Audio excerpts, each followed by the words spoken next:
রথযাত্রা একটি শুভ দিন এবং এই দিনে কিছু বিশেষ নিয়ম পালন করলে সুখ, শান্তি এবং সমৃদ্ধি অবশ্যই লাভ করা যায়।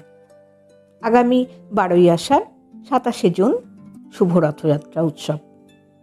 হিন্দুরা এই রথযাত্রাকে কেন্দ্র করে উৎসবে মেতে ওঠে। সোজা এবং উল্টো রথ পালন করা হয়। সোজা রথে জগন্নাথ দেব জ্যেষ্ঠ ভ্রাতা বলরাম এবং ভগিনী সুভদ্রাকে নিয়ে রথে চড়ে 7 দিনের জন্য মাসির বাড়ি যান, আবার ফিরে আসেন 9 দিনে। এই বিশেষ দিনগুলিতে আপনি যদি এই প্রতিকারগুলি মেনে চলেন তাহলে ভাগ্য আপনার সৌভাগ্যে পরিণত হবে। এই দিন রথের দড়ি অবশ্যই টানবেন। এই রথযাত্রার দিন বলরাম ও সুভদ্রাকে একটি করে গোলাপ ফুল অর্পণ করুন।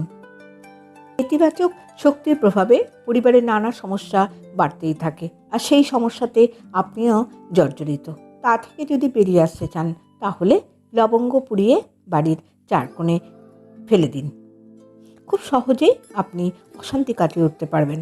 জগন্নাথ যখন রথে থাকবেন তখন তাকে একটি তুলসীর মালা নিজে হাতে গেঁথে পরিয়ে দিতে পারেন। 1 ছড়া কলা ও অন্যান্য 5টি ফল প্রভুকে নিবেদন করুন। এতে খুব শীঘ্রই আপনার মনের ইচ্ছা পূরণ হবে। ওই দিন অবশ্যই রথের যাত্রা দর্শন করা উচিত। এছাড়া রথের দড়ি স্পর্শ করে ক্ষমা প্রার্থনা করুন।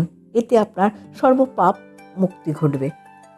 রথের চাকায় কাঁচা দুধ ঢেলে দিন এবং প্রণামী দেবেন।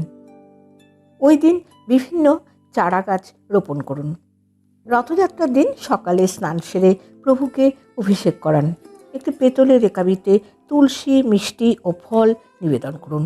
তার চরণের কাছে 7টি লবঙ্গ, 2টো কর্পূর ও তুলসী পাতা দিয়ে একটি লাল কাপড়ে পুঁটলি বানিয়ে ভগবানের চরণে অর্পণ করুন। উল্টো রথের পরে ওই পুঁটলিটি নিজের লকারে রেখে দিন। ঘিয়ের প্রদীপ 2টো লবঙ্গ ও কর্পূর দিয়ে জেলে আরতি করুন। শিশুদের এই দিন ফল, মিষ্টি দান করুন। চকলেটও দিতে পারেন যাতে তারা খুশি হয়, তাহলে আপনার মনের ইচ্ছা পূর্ণ হবে। ভিডিওটি শুনে যদি আপনাদের ভালো লাগে তাহলে একটি লাইক দিয়ে অবশ্যই চ্যানেলটিকে সাবস্ক্রাইব করবার অনুরোধ রইল।